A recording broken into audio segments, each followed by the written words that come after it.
they're willing to do that.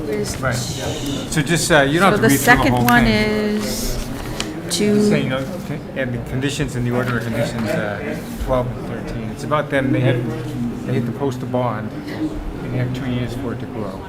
do we want to read all that? Or No, that's what I'm saying, just say, and the relevant conditions, items 12 and 13 of the order of conditions. We're good? All right, whenever you...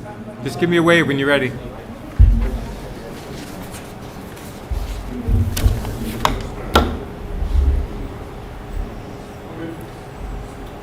Good evening. Welcome to the Danvers Conservation Commission meeting for July 24th, 2025. We as a commission operate under the Massachusetts General Law, Chapter 131, Section 40, the Wetlands Protection Act, and Chapter 26 of the Town of Danvers General Bylaws, the Wetlands Protection Bylaw. After each applicant presents his or her request and the board has had time to ask questions and discuss the project, we will accept questions from the audience. Because this is a public meeting, it is required by law that you give your name and your address before you speak. Although we may disagree on the issues raised, all persons present during this meeting are expected to be civil to all other meeting attendees. This includes members of the commission, staff, abutters, concerned citizens, property owners, and project applicants. We also request that you confine your questions to the project and only as it pertains to the Wetlands Act. We cannot handle, nor do we have jurisdiction over matters such as noise or traffic. All problems not related to the Wetlands Protection Act and the Town of Danvers Wetlands Protection Bylaw must be taken up with the other appropriate boards. First order of business will be a roll call. Peter Wilson is present. Lorraine Drapek. Present. Mary Height. present? Michael Splain. Mike is not here, so we do have a quorum with 3 members present. First order of business is 7 Doty Ave, a check-in in a, what was this, That's it? Just to check in. There's no... no, but the DCC, that was one of our things. It's not a typical number, it's not a DOT number. Okay, so we had a site visit out there last week, right? Is there any discussion? I mean, we saw what we'd like to see. We saw that the floats were removed. And I guess I just have a quick question. Is the project complete?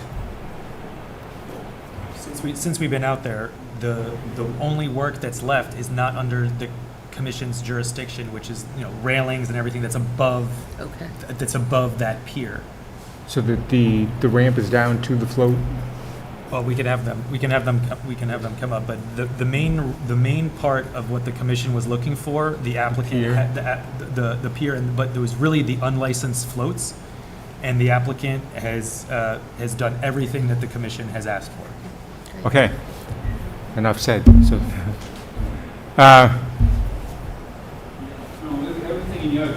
could you just identify yourself?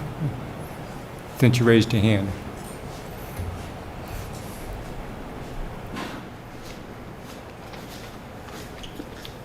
How you doing? Pete Clement, Town Meeting Member, Precinct 3. Everything that's in your jurisdiction has been done. The handrail's got to be put on, but that's above the water line, and the float's in, the piles are in, everything that you requested has been accomplished. And anticipated date when you'd come back for a certificate of completion or compliance? No, so there was a negative determination, and then we had put conditions on it, and they have satisfied those conditions. You're right. I'm sorry.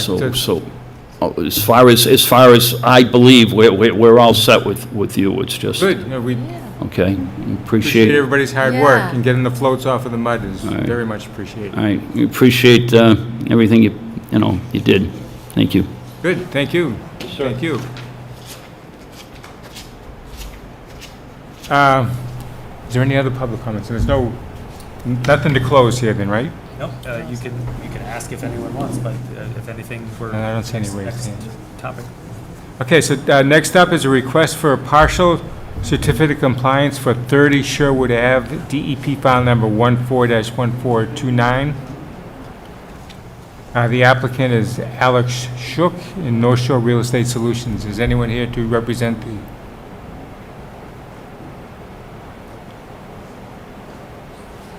No. Nobody here?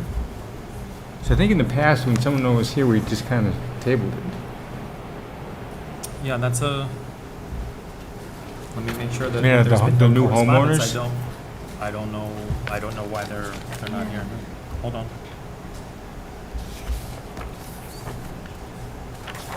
I'll do a quick check, but I don't think I have anything from them. Just to refresh our memory, the order of conditions we issued was to more or less clear the lot, and they were going to replace with plantings that were beneficial. Correct. So there was driveway paving, patio reconstruction, establishment of new lawn, and stormwater management and native landscape. The current homeowners are aware that they're now responsible for those two conditions, 12 and 13, so we were going to release everything except for 12 and 13. That was the plan for the evening. Emily, the Concom agent, she did visit the site and does recommend issuing the partial certificate of compliance. It's up to the commission whether they would want to rely on that or wait to a further date for the applicant can come, but the recommendation from the agent is to issue the partial certificate of compliance. Right. I think we want to reinforce to the new owners, what we'd like to see, because there's a bond involved, right? So there's some. I'm not sure about the bond, to I'm be pretty honest. sure there is. But it's totally within your purview to do that. Okay. Any other comments? I agree. No? You Yeah, agree? right. Okay. Do we need to vote on that then, Brian? You can table it to the next to the next meeting. So you can continue it to the next meeting. Okay, so someone can make a motion, we'll continue to our next meeting, which is August.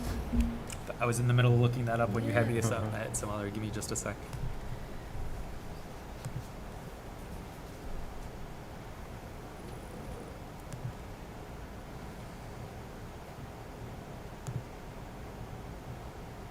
It's probably like August 8th, isn't it? All right, here we go. So the August date The first is a Friday, so. is the 14th. Okay, so someone can make a motion, we're going to continue that to our August 14th meeting. I'll make a motion to continue 30 Sherwood Avenue, partial COC, DEP file number 14-1429. Applicant Alex Shuck, North Shore Real Estate Solutions. I make a motion to continue that for August 14th. Second? All in favor? Aye. Next up is a notice of intent for 12 and 17 Cherry Hill Drive, DEP file number 14-1438. And the applicant is Millipore, and they have many representatives here.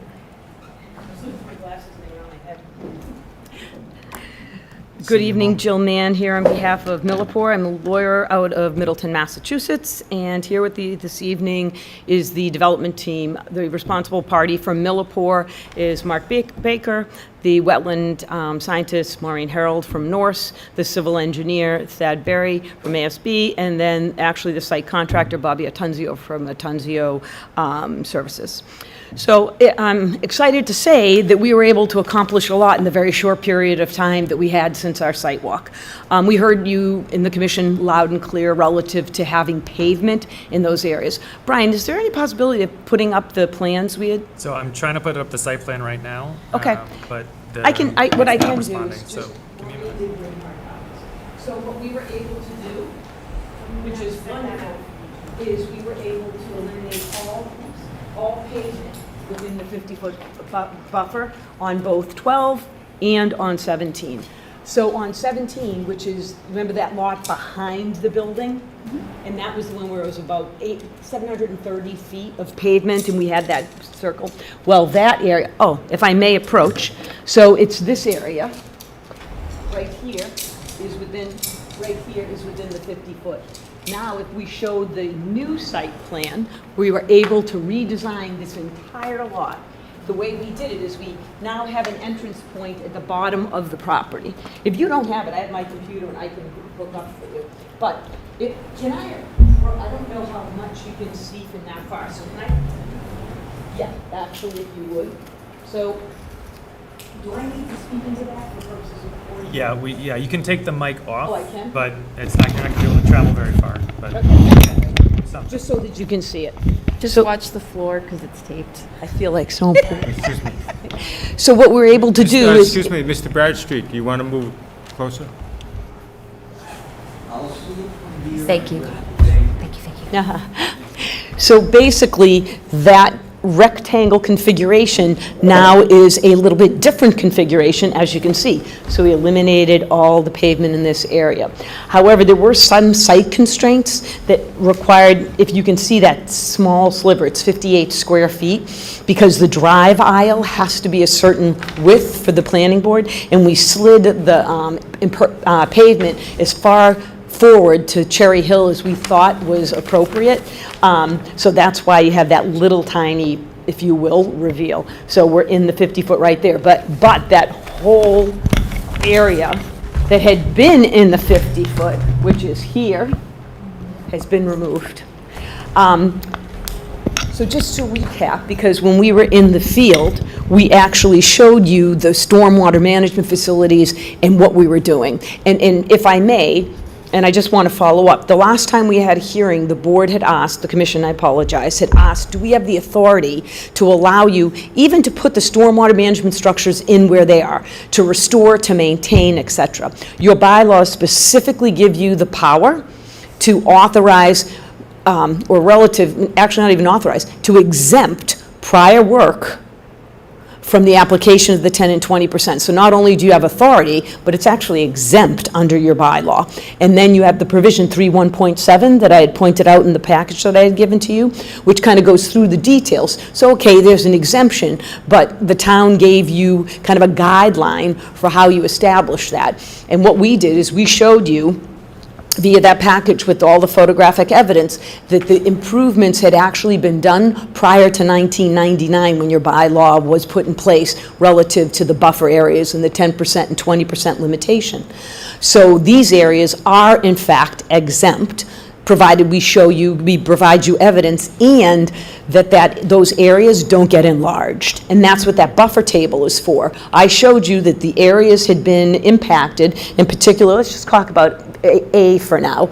In building A, the same amount of disturbance is still. We didn't increase any disturbance.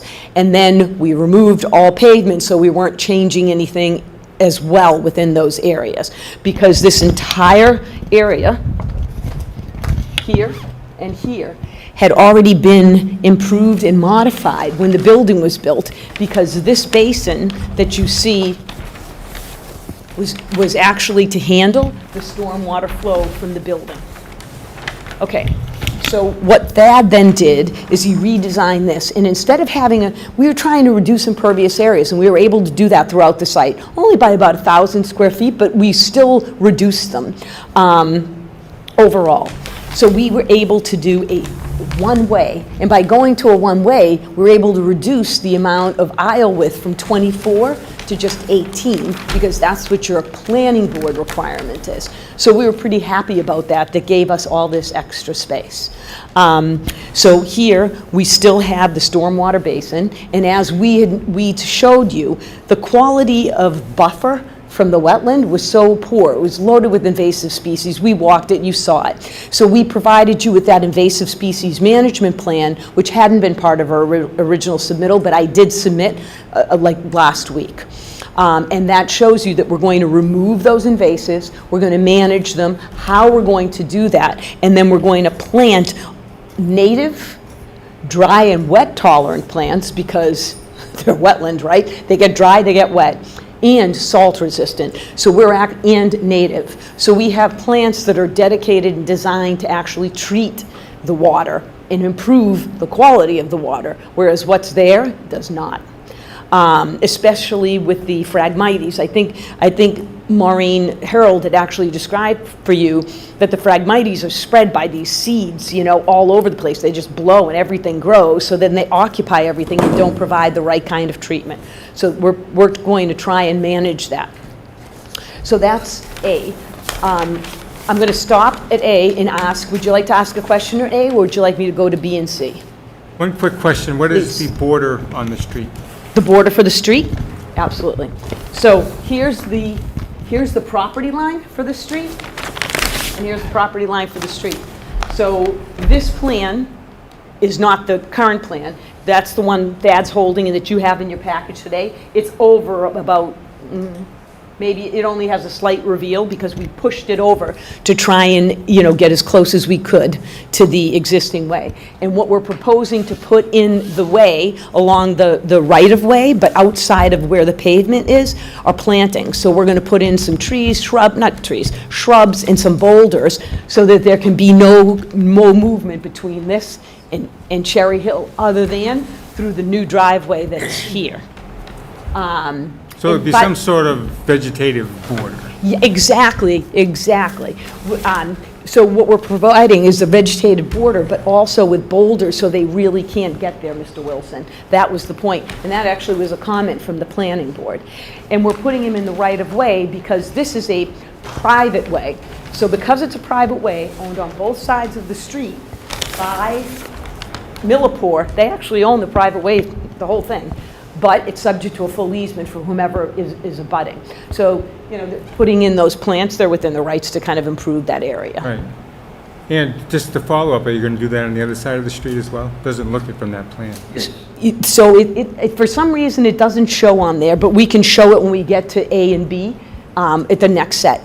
And I would bet the planning board had discussed that. Oh, I'm sure the planning board, yes, I Yes. agree 100%. Because you can see how we actually do show it, Mr. Wilson? Can you see? I apologize. If Thad could approach. Okay, perfect. Yeah.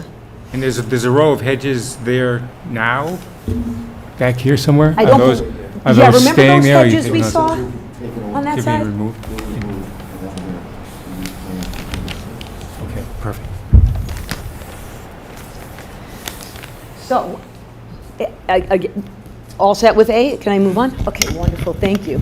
So now we go to parking lot B and C. So parking lot B and C is on that separate dedicated lot across the street. That's 12 Cherry Hill. That's where it's just that big parking area where we all met. I'm going to start at the furthest point where we started, when we first got out of our cars and we had the cone parking. So that is the furthest away from Cherry Hill, this area. And the reason I'm starting there is because this is the one that also had encroachment in the 50 feet. Remember when we talked about it, those parallel spaces? Right here is the 50-foot line. Can you see it's right back there. So out of respect for the board and in response to your request, we wanted to make sure everything's pulled out. We couldn't in the other one because of the drive aisle, but here we most certainly could because it's not a drive aisle, so it's not safety, it was parking. So we eliminated the parking spaces. So we took out 1, 2, 3. And it actually allowed us to improve that swale. Because if you remember, we were doing the swale right behind the parking spaces, and I'm going to show you on the new plan what we were able to do. So we eliminated this intrusion, and then here we actually pulled. There's this, see that little corner? That's also where there was pavement in the 50-foot. That's been eliminated too, and I'm going to go over to the other plan. Okay, so here, we're still working on this section. We'll call this parking lot C. So parking lot C did have some encroachment in the 50-foot, as I said, but all of that relative to hardscaping pulled out. Now what we're doing is the same thing that we had shown you during the site walk. When you walked behind, you noticed that the buffer was so degraded in that area. I mean, it's degraded for a number of reasons, one of which is because invasive species, as we all know, is just rampant. The way they actually grow, the way they fertilize, the way they I guess, I don't know, what's the expression? The way they transfer and grow all of a sudden is through the air, birds, seed, and they just grow. So if they're not maintained, that's what happens. So now that's why we gave you that invasive species management plan, because we plan to make that part of your order of conditions so that Millipore now has a plan in place. It can go in and manage that in accordance with that plan. So we're proposing to take out all those invasive species, and we're proposing to replant and revegetate that with healthy native plants, as we had discussed before, dry, wet tolerant, salt tolerant.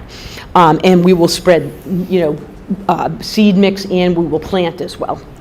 And then what we have behind the parking lot, there is a swale that exists currently. If you remember when we were out there, it didn't even look like a swale because it had become so overgrown, so ill-maintained, it didn't work well. That's right next to where that big kind of graveled area was behind. So what we're proposing to do is actually make it healthy. So Thad shows some additional grading elements in the swale. And then in the back, in this corner, you can see how, can you see how we clipped it? Clipped the corner to take away that infringement in the 50-foot. That's why it's clipped here. You can tell from that, yeah. You can, okay, good. So you can see where we clipped it. And then we really manage the parking spaces. These are gone. So those parking spaces are gone, no infringement, no infringement. What that allowed us to do was, it's really strange. You would think we pull out the pavement, all it's going to do, you're going to reduce, but it allowed us to really improve this swale because it allowed us to have a better approach for how we, is that a head wall? Yeah. For how we actually installed the head wall in this area. So it allowed us to put the head wall in, put in a really high-functioning basin, and then that swale that was, you remember, there was all water in it, sediment, there weren't plants growing because there was sediment, there was standing water, the slope was too high. It allowed us to really improve this back swale.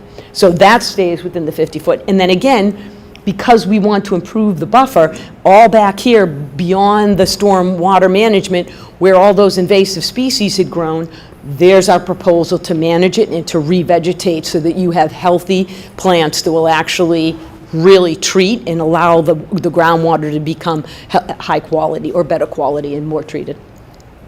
So now, any questions on So C? one quick question on Please. on the right-hand side of the drawing. I'm not, Yeah, I see. there's all that area beyond the swale, that's going to be, invasive is going to be removed, and plantings in there as well? 100% correct. And then as we spoke, you know, we will take down things that are dead, but if the commission doesn't want us to, if you want us to keep something, I mean, we're willing to do it, but I figure, you know, sometimes that provides habitat for certain types of birds and certain types of creatures. But some of that is really not quality habitat, and we can, you know, we could, quite frankly, walk with you and do a little bit higher level, you know, during the construction process. That's probably the best time to do it. So yes, the answer to that is yes. Now, any more questions about C? No? Okay. Mary? No? Awesome. So now let's go to B. Did you have a question, Mary? Oh, I have a apologize, question. sure. If there's like a native tree that's healthy, because I know some of the trees that were there were non-native, but even, like I'm very tree pro, but I also know that you guys have done a great job organizing it and structuring it, but I think that any trees that are viable, that are healthy, would be nice if they could stay. Oh, we are proposing. Yeah. Yeah. I mean, our proposal is absolutely not to take down native trees and to Yep. work around them. Yep. Because we saw some beautiful, beautiful trees. Yep. But in the area where it's degraded and where we have the swale, that's really the place where we have to remove the vegetation. But behind here, we'll definitely preserve Yeah, those and I natives. know, like, I would prefer the old trees to stay, the dead ones, because they have value and purpose, Yep. but I understand that that can't be done, so that's okay. But again, we are willing to work with the commission during the construction. Yeah. I mean, Mr. Atunzio does a lot of landscaping work, and I know that he's very receptive to those types of comments. Okay, so now we're going to go to parking lot B. Parking lot B is completely out of the 50-foot, completely out of the 35. It's even out of the 100. The only thing it's in is the 200-foot riparian. So this is, that's why I saved it for last, because I didn't have much to say about it. Oh, thank you. Thank you, Mr. Okay, so I do have one thing to say, though. So we do have to increase the stormwater managed capacity of the property. And this is where we're going to talk about the Abiomed as well. Remember how okay. Oh, yeah. So right back here, remember we showed you that area that was completely open. It was grassed, it was in poor shape, it was right on the corner. Mm-hmm. That's this area where we're proposing to put in that stormwater treatment. Number one, it's going to help with the swale. It'll improve the quality of the swale. We're going to put the head wall in that we're actually replicating here, all the water from this will actually flow in this direction and back to some of the manholes in the main parking lot, if you will. So then this is our stormwater management facility in an area that's already disturbed. What I did put in my plan, and I showed you in that buffer sheet, is the area back here, that Abiamed stormwater basin that's maintained, and you could see a couple of the manholes going down to it. We are proposing to fix that. We're proposing to create that, do everything we told you we would do, manage some of the species, if the board wants. We put that in kind of as a separate, so that if the board thought, I don't know if we really want you to go in there and do that, we won't do it. If you want us to, we will go in, though, and just keep it as a part of the order of conditions, if the board chose to issue that. And is that in so- the application, Brian? Sorry. Is that in the application for the order of conditions, or do we have to make that a special condition? We made it official in terms of, we added it to the recent submittal and said, if you want it, we will add it. Can I, Please. very, very briefly, so we received these revised plans this afternoon. So we let the applicant know that we're encouraged by this, but we obviously, we didn't have time to do the full deep dive. We couldn't get engineering, obviously, to write a memo in time, but just wanted to say that, so we have not done the deep dive on the revised drawings. However, we are very encouraged by all the changes that they have done. But yeah, we have not fully reviewed all of the changes, so. Okay, and then my secondary question is, the engineering report is not. Correct, so the engineering they received it at some point today as well. We would want an updated memo from them. But basically, based on the site visit and the presentation this evening, really, for this evening, we can't vote tonight, really, because we really don't have an engineering memo. We did not do the full deep dive. But there's value in determining, the commission, there's value in determining whether or not you agree with going into the spaces to do this work. If that makes sense.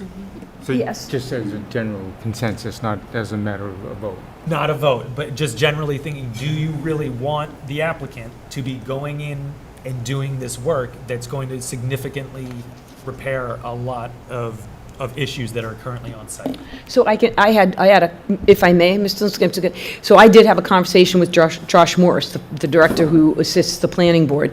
And the issue for us has always been, which we've told you, is that we need Concom at least to give us an idea that this is an acceptable plan, and provided the planning department and engineering sign off, that you would actually approve something like this. I'm not asking for you to vote because you don't have the stuff. We're not asking you to close the hearing because you need to admit that into your evidence. But we would love for you to have a discussion and tell us that, yes, you know what, we're okay with the use of already disturbed areas, that you agree that the project is exempt, doesn't hold you to anything if something happens with the plans. And the reason for that is so that I can actually go to the planning board at our hearing in August and get approval. And again, the reason for that is because obviously the parking lot at 54 is gone in December. And in order to be able to complete this parking lot in time for the November, before the asphalt plants become exceptionally expensive and close down, we need to start work as quickly as possible. So I guess I am asking you for lack of a better term, a straw poll of the commission members and how you feel. Okay, so that's the extent of your presentation. It most certainly is. Um, Unless you want to hear from the engineer or the wetland No, I scientist. remember, I questioned at the site visit that there was going to be a plantings plan, and you assured me that there was going to be one.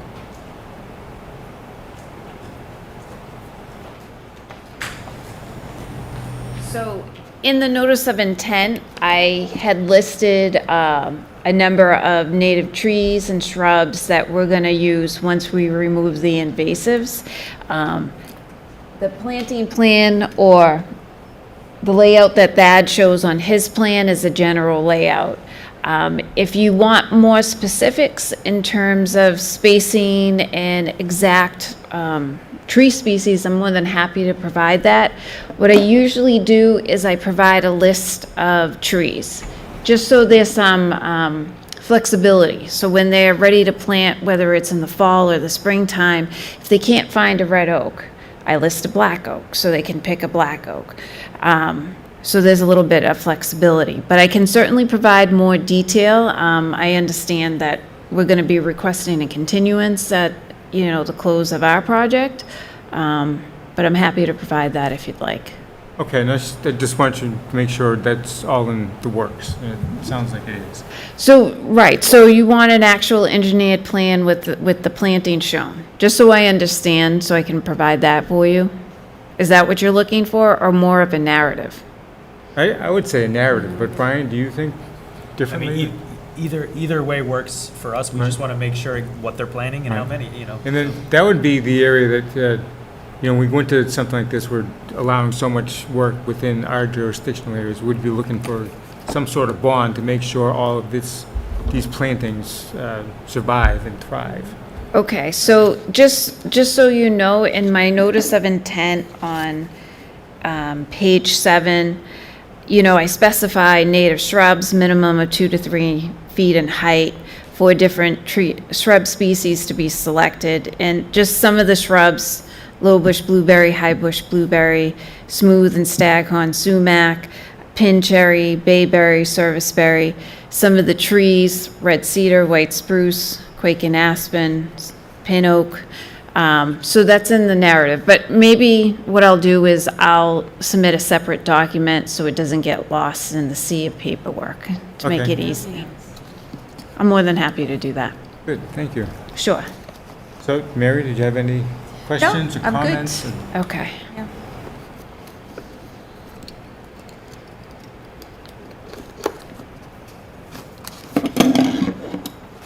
Thank you. Sure. Did you have any questions, Mary? No, I'm good. No? How do you feel about the whole overall project? I'm comfortable with the adjustments and the plantings. Okay, good. Lorraine, questions? Thank you. I think you heard what we had to say and addressed all our concerns very well, so thank you. I see you, Bill. I'm of the same thought process. I think overall it's a great improvement to the area. I mean, I really have reservations about adding more pavement, but I think your plans to handle the water that comes off of that and the improvements that you're proposing within the existing existing wetlands more than offsets that. And we want to see Millipore thrive. And it's just, it's a good business, and we don't want to really stand in the way when it's really, I think, a net improvement. And I think like not having those vehicles on porous surface, grass, and where things can seep through. So even though, we're not fans of concrete, it does definitely have a environmental impact that can be positive, so. Good point. Okay, Mr. Bradstreet.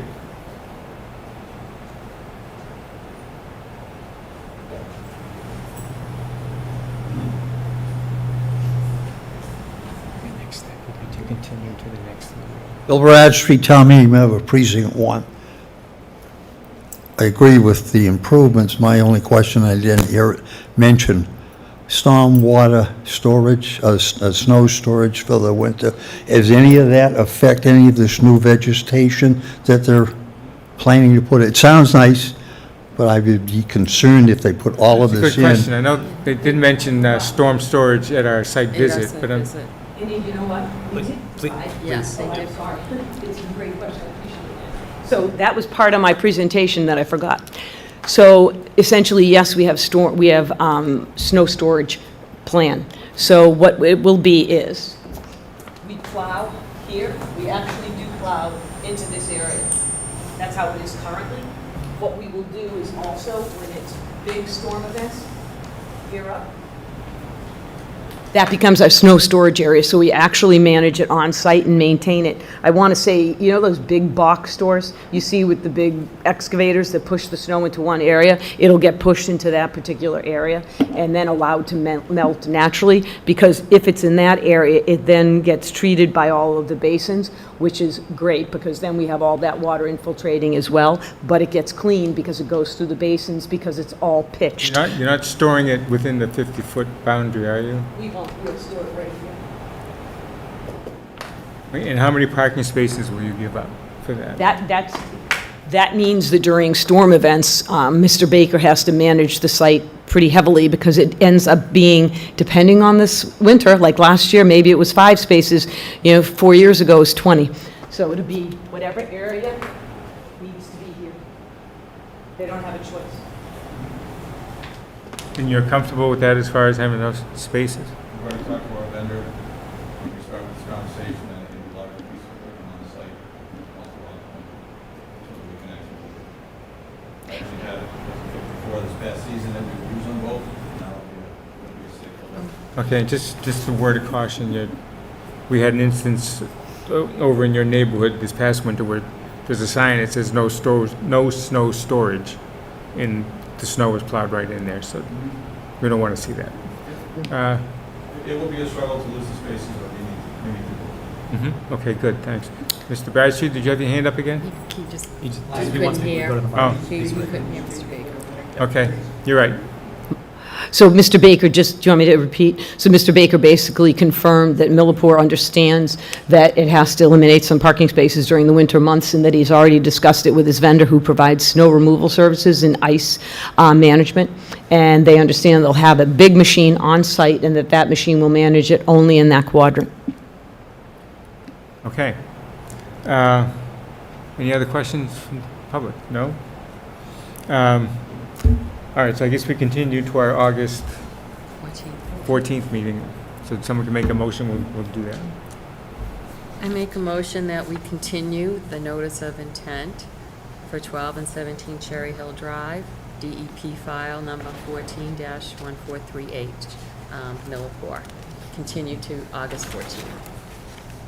Is there a second? I second the motion. All in favor? Aye. Aye. Okay, so we'll see you again in 2 weeks. You will. And he's another problem. Every time we see you, it's Yeah. a very hot, humid day. Yeah. Let's see, next up is a notice of intent for 200 Endicott Street, DEP file number 14-1439. The applicant is Raising Cane's Chicken Fingers, and they have someone here to represent them.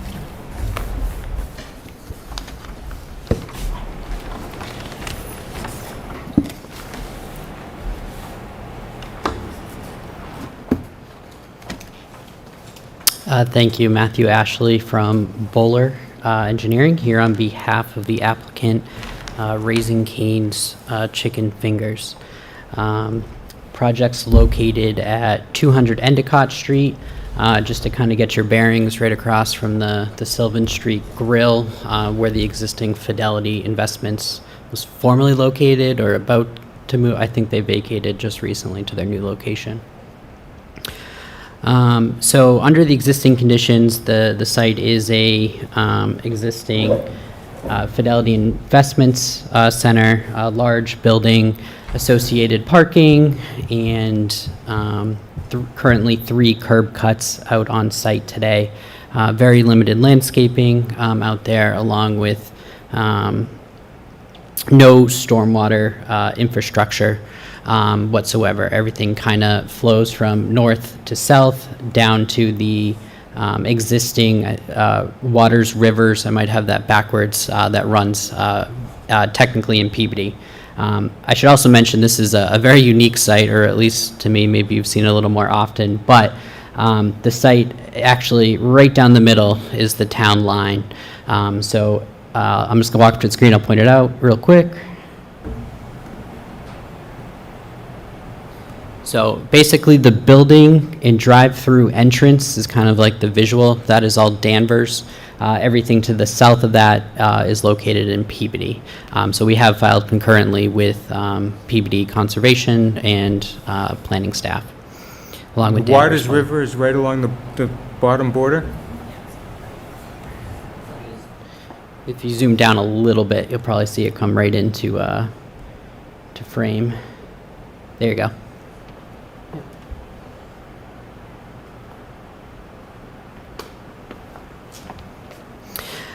So in the proposed conditions, we are proposing a 3,400 square foot, plus or minus a little smaller than that, quick serve Raising Cane's restaurant.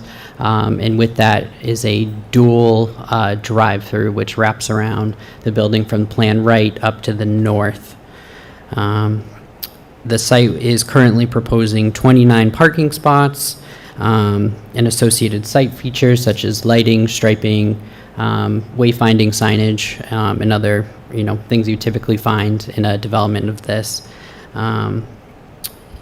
We've met with a lot of different staff from a lot of different towns and tried to collect all that feedback preliminarily to kind of get some feedback before we got in there. And some of the feedback that we received, which is always a favorite, is decreased impervious, because out there it's basically just all pavement and building. Possibly add a fence along the southern side of the property to stop trash or other stuff coming down into Waters River. And native plantings is always a comment that we hear. So collecting that feedback, we were able to incorporate all of those things, which is really nice. All native plantings, which I'll get into in a little bit. We did propose a fence along the southern property line just to stop trash from blowing away. However, that's never the goal to have trash just floating around your site, but it does happen occasionally. And then decreasing impervious. So across our footprint here, we've actually decreased impervious 17% from the existing conditions, so a lot more pervious areas to naturally infiltrate.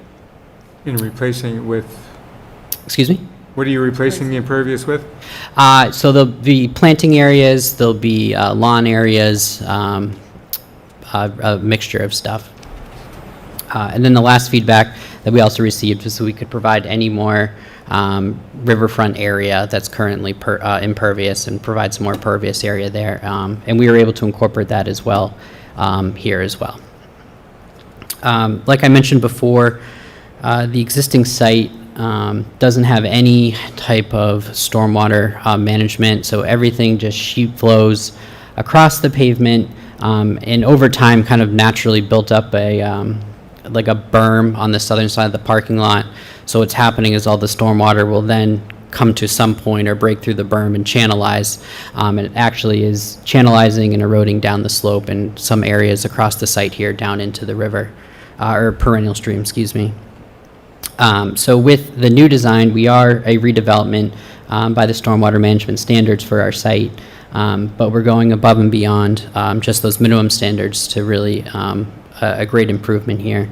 So everything on site from a pervious area will be collected via deep sump hooded catch basins, or we do have some natural curb cuts that go into vegetated filter strips for a more natural collection system. And one of those goes to either a proposed subsurface infiltration system, kind of located planned bottom left of the parking spots underground. Can't see it, it's underground on the plan too, sorry about that. Or a surface basin kind of down there in the bottom right corner. So with that, we are reducing peak runoff rates, volume from the site, and promoting recharge in the system, even though we really don't have to, decreasing the impervious area out here. So really going above and beyond and improving the condition that's out there. One thing, it is all located in Peabody, but I'll just go through it here as well. Plan left, I'll just point real quick.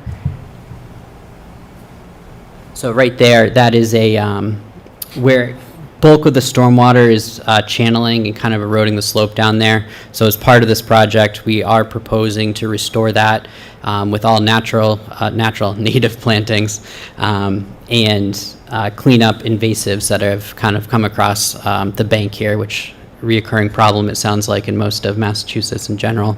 But with that, along with the stormwater management system, we do want to look to have a controlled manner for runoff that is going to make it down there in larger storm events.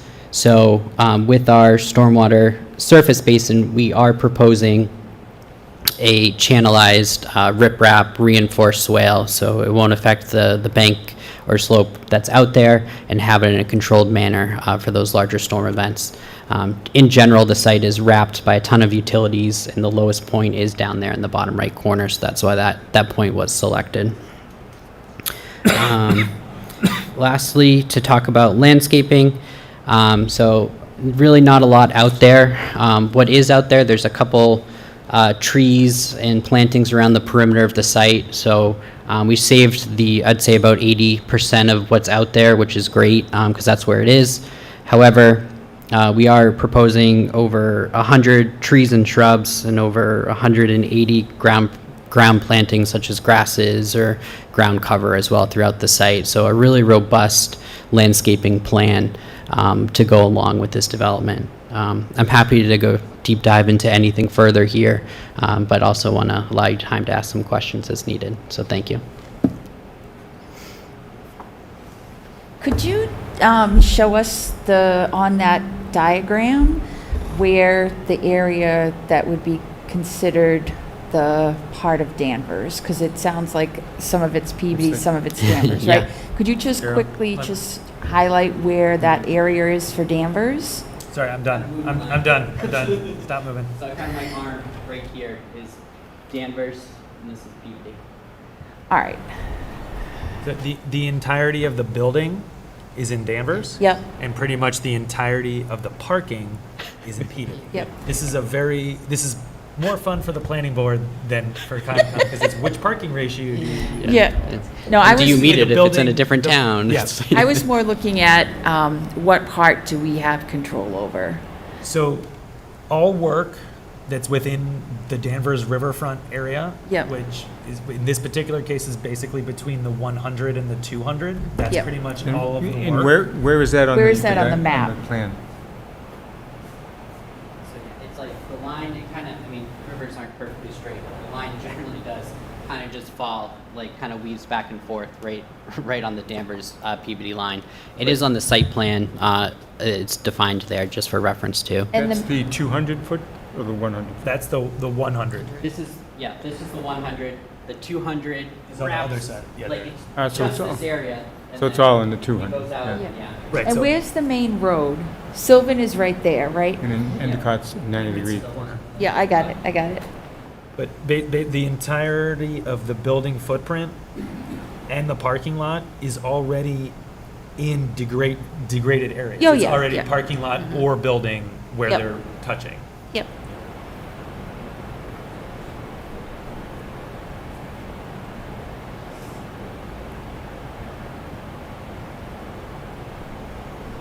So it looks like it's more to the back. The top part, What is more to the back? the delineation for the wetlands. Yeah, basically the 100 is on the south side of the building and the 200 is Yeah. on the north side of the building. Yeah, So yeah, yeah. all the work that's in Danvers is between the 100 and the 200 in Yeah. already degraded areas. Right, and there's nothing within the 35s or the 50s? There's so- nothing in the 35 or 50 that they're asking waivers for from this commission. It's just triggered because it's all that work between the 100 and 200, even though it's already degraded. I'm Yeah, sure yeah. it'd be a completely different story if this was grass and it was already, it was Yeah. already working as, for stormwater, but it's But been they're paved doing- over for many years. Yeah, they're doing the stormwater management. Yep. Yeah. They're And is improving, they're improving the Improving stormwater what's there. management. Is that pending, Brian? Do we need to wait for that? The stormwater report from the engineering people? So I think we just got a second round of comments for the planning board from engineering, is that correct? They were going to get us their first round of comments. They said they thought this week, yeah. And then we're going to planning in August, the first August hearing. Okay, so I'm not sure I heard the answer to that. So we don't have to wait for that then? Or do we? Well, I mean, Because it seems to me it's fairly straightforward. I mean, the jurisdiction that we have, there's no... Yeah, the jurisdiction that you have is, so their stormwater is being completely conducted, the stormwater management controls is still part of site plan review. So they can hold on to that site, the planning board can hold on to the site plan review until the stormwater is done. But in terms of the areas for Concom, it's pretty boxed in terms of what you have. But the planning board will not issue anything until they feel comfortable with the storm. Yeah, okay. Thank you. Okay, any other questions, Lorraine? No, I No? have no other questions. Mr. Bradstreet?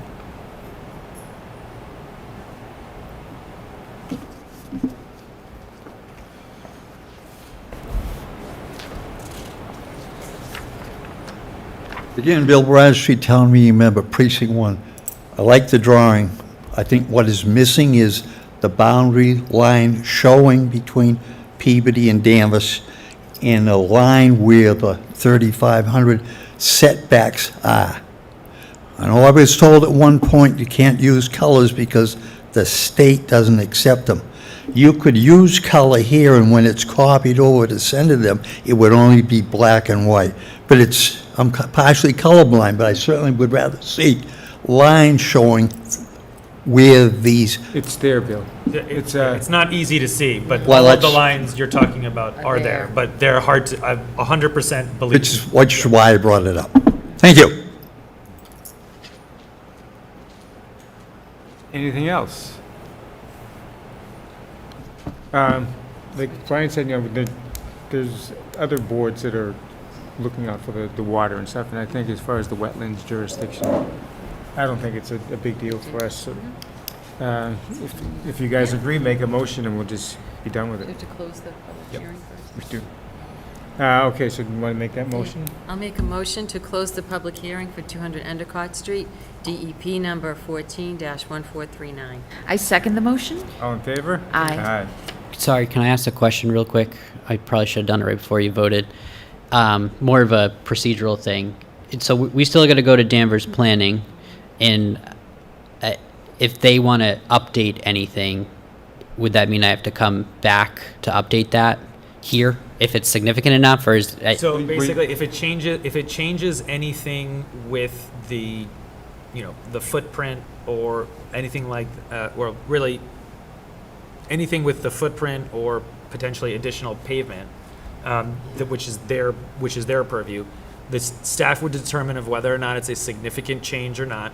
If it is a significant change from the plans, you may have to come back, but that seems unlikely. But I have no clue. Yeah. I guess it really, to be honest, it really depends on what happens with that engineering memo. If you want, really, that's where the things could change. But to your point, it's a call of determining of whether or not it's a significant change from what was approved, and that would be it. Okay, yeah, I don't suspect it's anything significant, and if there was anything, and all the stormwater, to be honest, is in Peabody too, so it kind of makes it even more fun. So, okay, sorry, thank you for the clarification. Okay, so if someone can make a motion to issue an order of conditions? I'll make a motion to issue an order of conditions for 200 Endicott Street, DEP number 14-1439, with additional conditions as discussed. And there were no other additional conditions? Oh, sorry. There were no additional conditions. All right, motion's been made. Is there a second? A second. All in favor? Aye. Aye. Okay, good luck. Thank you, everyone. Another place to eat on Endicott Street. Chicken, more chicken. Okay, next up is 46 Riverside. Riverside Street, and notice of intent. DEP file number is 14-1440. The applicants Adam Wood and Genevieve Fiorente.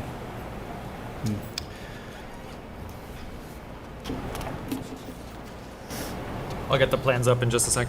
Okay, well, I'll just introduce myself. My name is Michael Page from Griffin Engineering. And as you said, I'm here to discuss the project located at 46 Riverside Street. The project consists of removing an existing deteriorating pier and replacing with a new pier and removing an existing deteriorating seawall and replacing it with a new seawall, and then some landscaping improvements.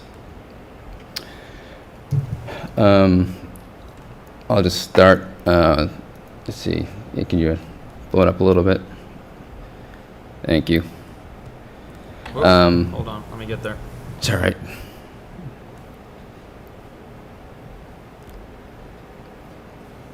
Good. The wetland resource areas in the vicinity of the site is, first is the land subject to coastal storm flowage, which has a base flood elevation of 10, which the elevation, the number 10 contour is located on the front of the property here. So this whole area is located within land subject to coastal storm flowage. Yeah, you can sort of see the dark line here. In the dark line, it goes through and goes around the shed. So that's elevation 10. So this whole area is in land subject to coastal storm flowage. The other is coastal beach, which is landward of the mean low water line. And this is all mud flats. And the other wetland resource area is a coastal bank. We determined that based on the slope within this area were greater than 10-to-1. And then when it gets to about here, it gets less than 10-to-1, so we determined the top of coastal bank was approximately right here. We also have land under the ocean, which starts here, goes seaward, and we also have land containing shellfish, which is the intertidal zone area on this area. And then we also have riverfront area associated with the Danvers River, which is 200 feet from the mean high water line, which is, mean high water is here, and so the base of the entire property is within riverfront. But to discuss the project, so the project is to replace this existing deteriorating pier located here. It has no railings on it, so it's pretty dangerous to traverse, and the wood is warping and it's aging. It's been about 31 years it's been up. It does have a Chapter 91 license, so we're proposing to remove that along with the piles and this little ramp and riprap area, and replace it with a new fixed pier, which is 4 feet wide, approximately 178 feet long. It will have a 3-foot wide by 40-foot long gangway going down to 2 floats. The floats are going to be 6 by 13 and 6 by 20, which is just under the 200 square foot requirement set by Danvers for float requirements. And you do notice that we are moving the pier further away from this property line here and move it towards approximately the center of the lot as best as we could. Just to move it away from the property line. Let's see. The floats will be, Whereabouts on the riverside? Is it out on the point part? the floats will be secured by pile guides, located here and here and here and here. And the floats will have rest on wooden legs to provide 30 inches of clearance from the bottom of the floats to the mud flats. There is going to be a 5-foot separation between the bottom of the pier to mean and low water to allow unobstructed passage under the pier and along the shoreline. And the fixed pier will be secured to the new seawall in the concrete pad. Is there any salt marsh concerns?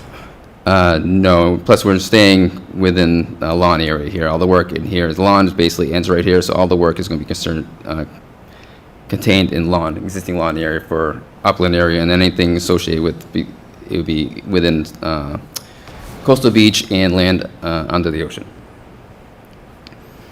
The seawall itself is existing seawall is a concrete wall. It has several cracks in it, vertical and horizontal cracks. I'll show pictures in a little bit. But it is, it's under the same Chapter 91 license as the existing pier, so it's about 31 years old. And we're replacing it with concrete segmental walls by Shea, which we've done in the past, and they seem like they work pretty well. The wall will be raised up slightly. Right now, the existing height of the existing elevation of the top of the wall is 7.3. We're raising up to elevation 8. So not significant. We're also doing some landscaping improvements. There's a wooden deck here, which is only about a foot off the ground. There's a crushed stone sitting area with the fire pit, and this is all mulch, and that's all going to be replaced with lawn. and it's going to tie in with the existing lawn area here. As part of the landscaping too, we're also going to be raising the grade up about a foot or so in this area here to help be more resilient to like the higher tides, like the king tide, so it doesn't affect the landscape and reach the structure. The structure is equipped with flood openings, which are basically the full length of the foundation, the whole basement height. So this is why we do provide a little bit of a stone drainage trench here to any water that gets into the basement. It will be able to go out and infiltrate into the ground. Also, part of the raising it up, we are providing these two small walls along the property line, about 12 inches high. They're not significant. They'll just be segmental block walls to contain the soil onto our property. I think the fixed pier does contain about 22 piles in all. They're 12-inch in diameter. We have spaced them 20 feet apart to meet the Danvers requirements, 20 times the diameter of the pier. I think that's it. Any questions? The existing pier ends where? Existing pier starts here, it ends right here. There's the gangway, and these are the floats. Do you have those pictures? Yeah, I can show you. And the floats are sitting on the mud right now? So this At is low tide? existing? Yes. That's the new one. That's the proposed. Yep, that's the existing. Okay, and whereabouts is this on Riverside? Riverside's kind of like a horseshoe-shaped street. It's on, so if you're going down Riverside and you take the turn, it's basically on the back side of the Riverside. So when the U, I think I forget the name of the side street there. Bates, yeah, so it's in between Bates and the Riverside where it turns. It's probably about the third house in from Bates, I believe. And so this is the existing concrete wall. You can see the horizontal crack there. This is the seaward face of it. This is the riprap embankment in front of it that we're going to maintain. And there's another picture there that you see the corner up the top one. This is actually falling apart. You can actually see the soil behind it starting to create a depression. You can see it's very soft, and it's actually making its way into the Danvers River. And then the last picture is the pier. You can sort of see the wood's rotten. It's seen better days. The wood is warped, and you see that there's no railings. And it's only about, I want to say, 4.5 feet wide. So it is pretty tricky to traverse. I don't think the floats, I think the floats are in, but the floats rest on the mud right now.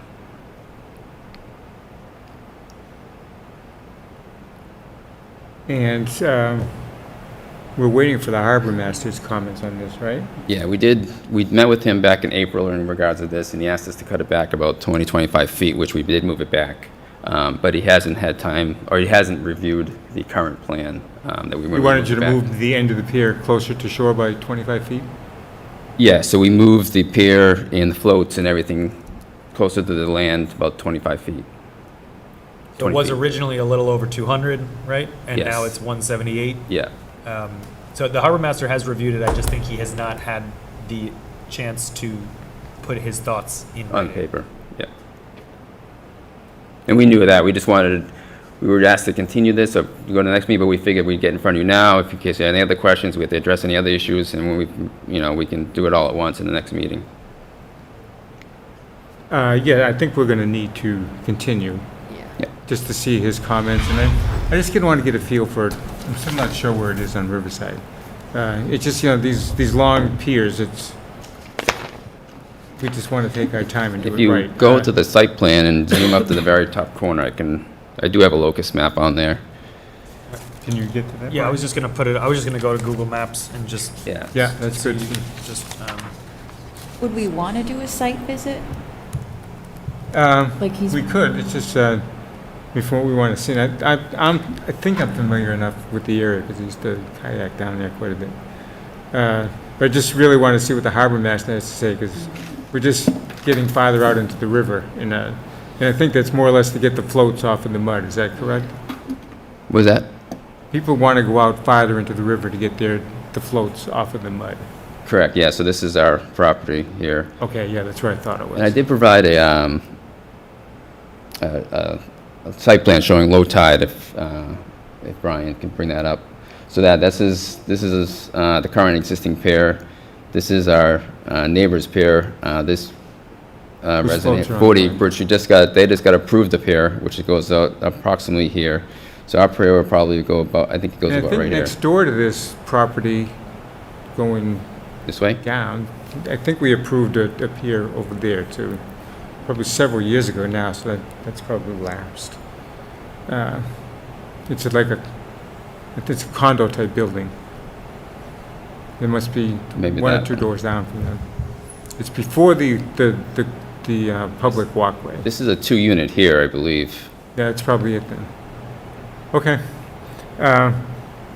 Is there any public comments before we vote to continue? None? None? Okay, so why don't we make a motion to continue to the next, and hopefully we'll, Brian, can you guys reach out to Chris and see if we can get a report from him?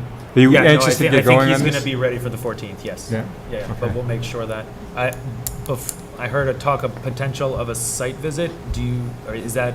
If- I just wanted to put it as a possibility. Do you know, it seems pretty straightforward, but I know we did the other one. We're happy to coordinate a site visit.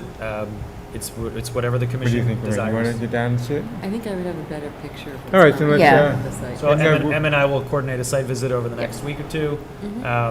We'll get comments from the harbor master. I would love to get the comments from the harbor master before the site visit. That would be very ideal, so that's what we're going to go for. Okay. I'll make the Yeah, motion. you are, Emily. About the site visit. Perfect. Okay. Great. That's good. Thank You you. good for the motion? Yes.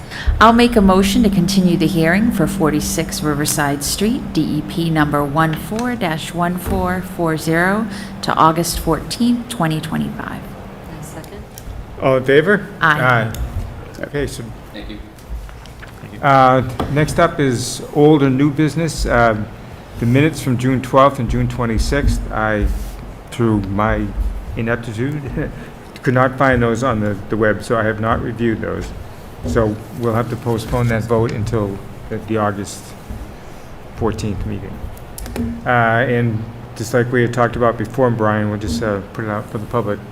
If you can just give us an update, and we are trying to get a new member or two. Sure. So the Conservation Commission has been down a 5th member for longer than we would like.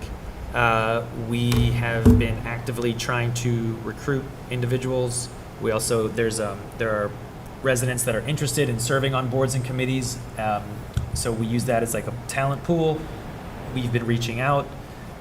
Full disclosure, many people are interested in volunteering, but they are, it's unclear why, but I think it's that they don't necessarily want to do the Conservation Commission. We are trying to, recruit people to do that. So in case anyone's listening and wants to be involved, we are actively recruiting for a 5th member. Okay, let's get someone to volunteer. Okay, So yeah, we'll save the minutes for the next week, the next Right. time. Right. Yep. Sounds good? okay, so we are all set. So if someone make a motion to adjourn, we will do that. Make a motion to adjourn our I meeting. second the motion. All in favor? Aye. Okay, great. And I'm sorry, we're all done, thank you. Man, I see you sitting here tonight. Did you have something you want to speak to us about? No? Okay, good. Oh, great. These- Great. Usually people that are here want to say something, so. Are you interested in joining the board?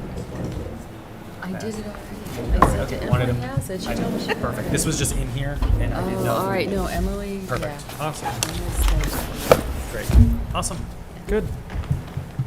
You're missing 20. No, I Oh, missed, I it was missed the the previous 20, never, I meeting. was in Seattle.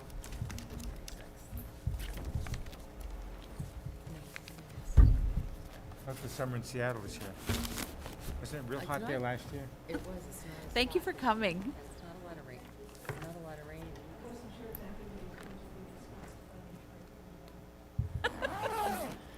So does the chicken guy know about the 2 other chicken restaurants? You know what, You that's mean right, right I ne- said you to mean Peter, right I next said, to it? I'm